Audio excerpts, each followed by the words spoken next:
Hey everyone, version 0.29 is finally here, and this release comes with some really cool features. The start of this release is the Borumi MCP, which allows you to connect Borumi to Claude, ChatGPT, and other MCP-compatible AIs, so you can do all sorts of things with your project. Scripting, editing, exporting, repurposing, generating social media descriptions, chapters, really anything, using AI.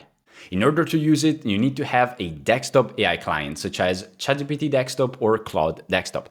This will not work at the moment with the web versions of these AIs. After you open Claude Desktop or ChatGPT Desktop, you will see a notification in Borumi.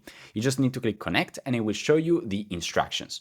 Basically, what you need to do is go into your client and select as the working folder this new Borumi AI workspace that Borumi created for you. The idea is that you just select it as the working folder in Claude or ChatGPT, and that will allow the AI to communicate with Borumi without polluting your existing chats. So if you want to use Borumi, you'll need to select that as the folder. Once you do that, you can ask the AI to do all sorts of things. The second feature of this release is the project versions.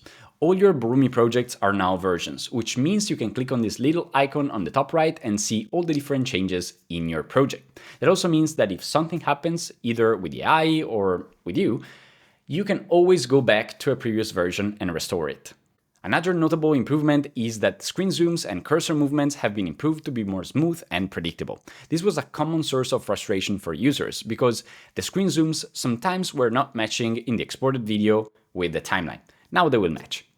On top of that, there are a bunch of other bug fixes, and if you're interested, go and check them out in the changelog. And that's all for this version. Thank you so much for watching. If you have any questions or doubts or experience any issues, please let me know and I'll make sure to fix it as soon as possible.